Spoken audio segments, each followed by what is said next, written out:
যারা এই হামলার নির্দেশ দিয়েছে তাদেরকে পদত্যাগের ব্যবস্থা করতে হবে।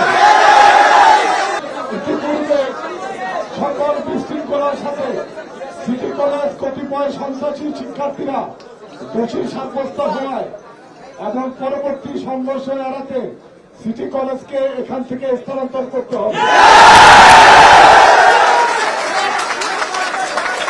সিটি কলেজের সকল শিক্ষকরা এই নিন্দনীয় ঘটনার সাথে সরাসরি জড়িত ও নির্দেশদাতা তাদেরকে আইনের আওতায় আনতে হবে।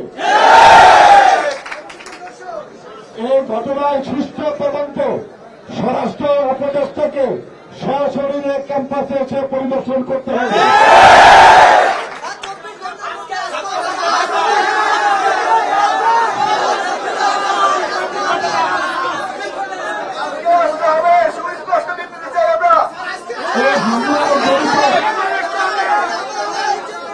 এই হামলায় জড়িত সেনা ও পুলিশের ঊর্ধ্বতন কর্মকর্তাদের ক্ষমা চেয়ে পদত্যাগ করতে হবে।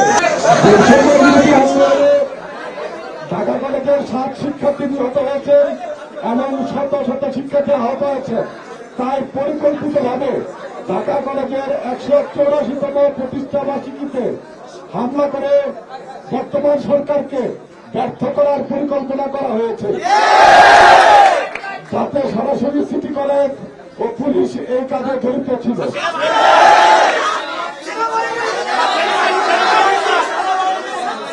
ঢাকা কলেজের ক্যাম্পাসের নিরাপত্তা নিশ্চিত করে 24 ঘণ্টার মধ্যে এই সকল দাবি দাওয়া মেনে নিয়ে ঢাকা কলেজের শিক্ষার স্বাভাবিক পরিবেশ নিশ্চিত করতে হবে।